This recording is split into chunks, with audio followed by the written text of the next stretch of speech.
ನಿನ್ನೆ ದಿವಸ ರಾತ್ರಿ ಹಾರೋಗೆರೆ ಪೊಲೀಸ್ ಠಾಣೆಗೆ ಒಬ್ಬರು ಅಣ್ಣಪ್ಪ ಸದಲಗಿ ಅನ್ನುವಂಥ ಮೃತ ವ್ಯಕ್ತಿಯ ಶವವನ್ನು ಅವರ ಕುಟುಂಬದವರು ತಂದುಬಿಟ್ಟು ನಮ್ಮ ಪೊಲೀಸ್ ಠಾಣೆ ಎದುರುಗಡೆ ಇಟ್ಟು ಪೊಲೀಸ್ ಅಧಿಕಾರಿ ನಮ್ಮ ಹಾರೋಗೆರೆ ಪೊಲೀಸ್ ಠಾಣೆಯ PSI ಆದ ಮಾಳಪ್ಪ ಇವರು ಅವ್ರ ಮೇಲೆ ಹಲ್ಲೆ ಮಾಡಿದರು ಜನವರಿ 10ರಂದು ಅಂತ ಹೇಳಿ ಅದರಿಂದಾಗಿ ಇವತ್ತು ಡೆತ್ ಆಗಿದೆ ಅನ್ನುವಂಥ ಒಂದು ಆಪಾದನೆಯನ್ನು ಮಾಡ್ತಾಯಿದ್ರು.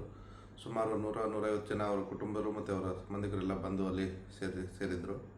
ಈ ಬಗ್ಗೆ ರಾತ್ರಿ ನಮ್ಮ ಇನ್ಸ್ಪೆಕ್ಟರ್ ಮತ್ತು DSP ಅವರು ಹೋಗಿ ಅಲ್ಲಿ ವಿಚಾರಣೆ ಮಾಡಲಾಗಿ ಕಳೆದ ಜನವರಿ 10ರಂದು ತಾವಾಗಿಯೇ ಈ ಅಣ್ಣಪ್ಪ ಸದಲಗಿ ಅವರು ನಮ್ಮ ಪೊಲೀಸ್ ಸ್ಟೇಷನ್ಗೆ ಬಂದಿರೋದು ನಿಜ ಅಂತ ಹೇಳಿ ವರದಿಯನ್ನು ಒಪ್ಪಿಸಿದ್ರು.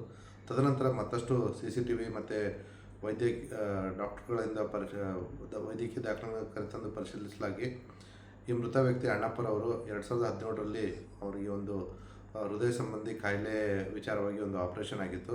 ತದನಂತರ ಅವರಿಗೆ ಸ್ಟೆಂಟ್ ಹಾಕಲಾಗಿತ್ತು. ಮತ್ತು 9 ದಿವಸದ ಕೆಳಗಡೆ ಅವರು KLE ಆಸ್ಪತ್ರೆಗೆ ನುಂಗುವ ವಿಚಾರವಾಗಿ ನುಂಗಲಿಕ್ಕೆ ಆಗದಂಥ ಸ್ಥಿತಿಯಲ್ಲಿ ಅಡ್ಮಿಟ್ ಆಗಿದ್ದರು. ಜೊತೆಗೆ ಅವರಿಗೆ ಬ್ರೆತ್ಲೆಸ್ನೆಸ್ ಕೂಡ ಇತ್ತು. ಕಳೆದ 9 ದಿನಗಳ ಟ್ರೀಟ್ಮೆಂಟ್ ನಂತರ ಅವರು ವೆಂಟಿಲೇಟರಲ್ಲಿ ಇದ್ಕೊಂಡು ಅಲ್ಲಿಯೇ ಸಾವನ್ನಪ್ಪಿಸಿರೋದು ನಮ್ಮ ವೈದ್ಯಕೀಯ ದಾಖಲಾತಿಗಳ ಪ್ರೂವ್ ಆಗಿದೆ. ಅದ್ರ ಜೊತೆಗೆ ಜನವರಿ 10ರಂದು ಇವರೇನು ಪೊಲೀಸ್ ಠಾಣೆಗೆ ಬಂದಾಗ ಆ ಸಂದರ್ಭದಲ್ಲಿ ಅವ್ರ ಮೇಲೆ ಹಲ್ಲೆ ಆಗಿಲ್ಲ ಅನ್ನುವಂಥದ್ದು ನಮಗೆ CCTVಯಿಂದ ನಿರೂಪಣೆ ಆಯಿತು. ಇದ್ರ ಜೊತೆಗೆ ಈ ಮೃತ ವ್ಯಕ್ತಿ ಅಣ್ಣಪ್ಪರವರು ಆಲ್ರೆಡಿ ಒಂದು ಅರ್ಜಿಯನ್ನು ನಮ್ಮ ಪೊಲೀಸ್ ಠಾಣೆ ನಮ್ಮ SP ಆಫೀಸ್ ಮತ್ತು IG ಆಫೀಸ್ಗೆ ಕೊಟ್ಟಿದ್ದರು. ಅದರಲ್ಲಿ ಸ್ವತಃ ತಾವಾಗಿಯೇ ಬರೀತಾರೆ. ಅದರಲ್ಲಿ ನಮ್ಮ PSI ಅವರು ಅವ್ರ ಮೇಲೆ ಬೈದಿದ್ರು ಅನ್ನೋಂಥ ವಿಚಾರವನ್ನು ಒಂದು ಸಿವಿಲ್ ವ್ಯಾಜ್ಯದಲ್ಲಿ ಈ ಒಂದು ಅರ್ಜಿ ವಿಚಾರಣೆಗೆ ಆಲ್ರೆಡಿ ನಮ್ಮ ಇನ್ಸ್ಪೆಕ್ಟ್ರಿಗೆ ಕೊಡಲಾಗಿತ್ತು.